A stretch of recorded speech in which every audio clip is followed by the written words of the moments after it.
Hey boys and girls, hope you're ready for today's lesson. So last time we learned about baby Moses and how his mother had saved him by putting him in a basket and into the river.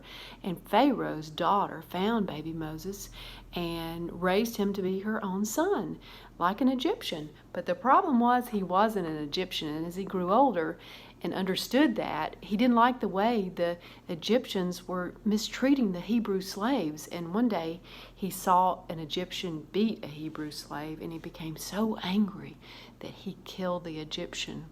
Now he tried to cover this up, but Pharaoh found out, and Moses fled for his life into the desert to run away from Pharaoh.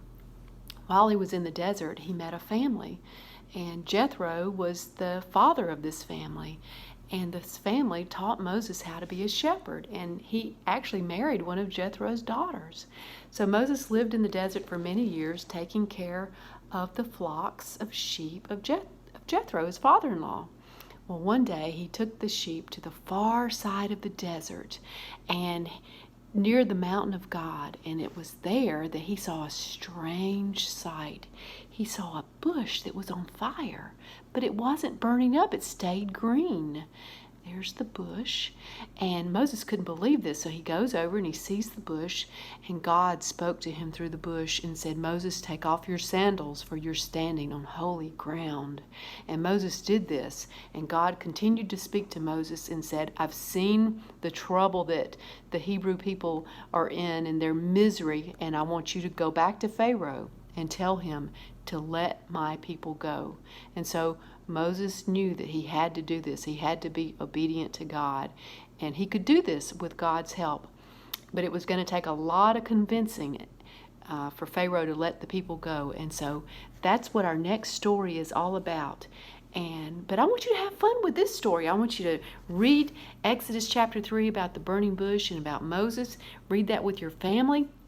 Take turns being Moses. Dig out your summer sandals. It's warm enough now for sandals. And you can take turns being Moses. Dress up like the burning bush. I've got on green to be the part of the bush. And we've all got UT stuff. So here are my flames. And here's my UT hat.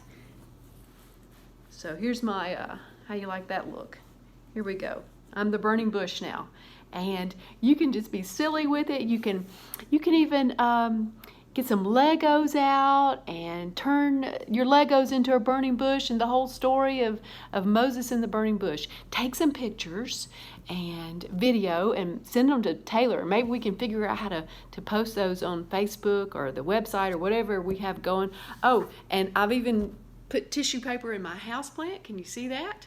And turn that into my burning bush. But now listen, boys and girls, we all know how dangerous it is to play with real fire. So don't do that. Please don't do that. But have fun and be creative with other ways to tell the story of Moses and the burning bush. And stay tuned for next time, because the plagues are coming. See you soon.